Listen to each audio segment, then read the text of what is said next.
Welcome to day 11. Now, on digestion, when we're talking about major challenges and what can you do about it, this is the man with two brains, okay? No, I actually, for teaching human dissection anatomy for years, the college actually gave me the sample that was extracted in the 70s.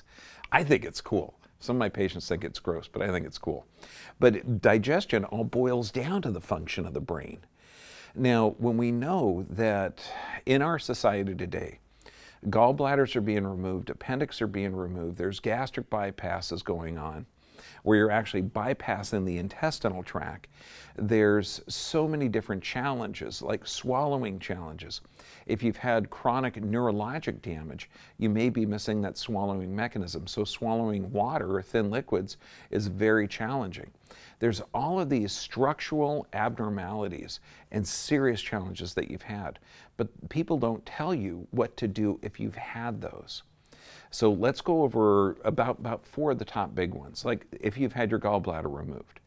Ideally, by maintaining the health of the gallbladder, and this is having healthy gastric motility, 2 to 3 bowel movements a day. You can do a liver flush, which helps eliminate some of the gallstones from the gallbladder. Colonics are going to be ideal. Okay, but let's look at what you can do now if you've had those. If you've had your gallbladder removed, you have to increase your fat intake. That's right, increase. See, the gallbladder secretes bile, and that helps you break down the fats to fatty acids. If you're missing that, your gallbladder is continually leaching bile acids inside of the duodenum, and this can actually lead to duodenal ulcers. So you have to massively increase your fats. If you had a gastric bypass, know that you're not going to be absorbing a lot of the nutrients. So this is where juicing, blending, and whole food supplementation, or whole food supplements, like we recommend a seaweed plant-based supplement for minerals. You need that variety of nutrients because you're missing the absorption of the nutrients. If you have swallowing difficulties, look at thicker liquids. If you're on a feeding tube, okay, start grinding up whole foods and look at the omega-3 contents. Obviously, on any mechanical problem, like an appendix being removed, there's a 60% increase risk of colon cancer. Why? Because the appendix is actually lymph tissue that maintains integrity of this bacterial-filled environment, which is your colon. And we need bacteria in there.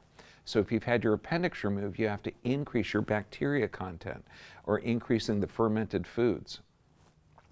So look at what damage has been done or mechanical action. The gallbladder being removed, gastric bypass, appendix being removed, swallowing difficulties, all of those interventions that have been done, ideally it'd be great if you can prevent or reverse them, but a lot of times you can't. If they've removed a gallbladder, you can't put it back. So look at what you can do now. For the appendix, increase bacteria in your gut. To save the appendix, increase bacteria in the gut. If you've had a gallbladder removed, increase your saturated fat intake. To prevent a gallbladder being removed, get healthy 3 bowel movements a day. Do a colonic and do regular liver flushes at least a couple times a year. And a liver flush is very, very simple to do. You take a cup of olive oil, a cup of grapefruit juice, mix it together, chill it. Because I got to tell you, warm olive oil, drinking a cup of it, tastes pretty darn gross. To prepare for the liver flush, make sure that you had at least 2 colonics before. Make sure you have at least 2 to 3 bowel movements a day. Then the night before the 3rd colonic, you drink this mixture down, the grapefruit and olive oil. Sleep on your left side so we can increase pressure on those liver structures to increase the fluid flow to that. And then in the morning, you get another colonic. And then that flushes out. And you'll see gallstones come out. You'll see a bunch of stuff come out. And that's ideal. But make sure before you do the liver flush, before you do the colonics, talk to your chiropractor or talk to the person that understands the mechanical and neurologic aspect of digestion. Typically that's going to be a chiropractor, and they're going to be able to guide you on if that's appropriate or an appropriate time for you. So do all of the well, realize that if you've had those interventions, don't just throw your hands up and say, what can I do? There's a number of things you can do. Look at what the physiologic effect of those mechanical operations are, and you can make a difference in grinding, blending, cleansing, everything, so that you won't have a long-term negative effect from it.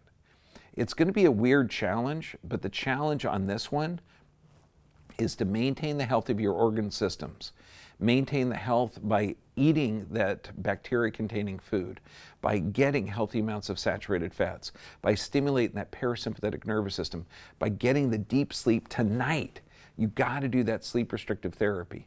And then your body, your digestive tract will thank you in turn by giving you healthy digestion. Day 11, it's a heck of a challenge, and this is mainly for a lot of people that have had parts removed or damage. And there is solutions. There is solutions.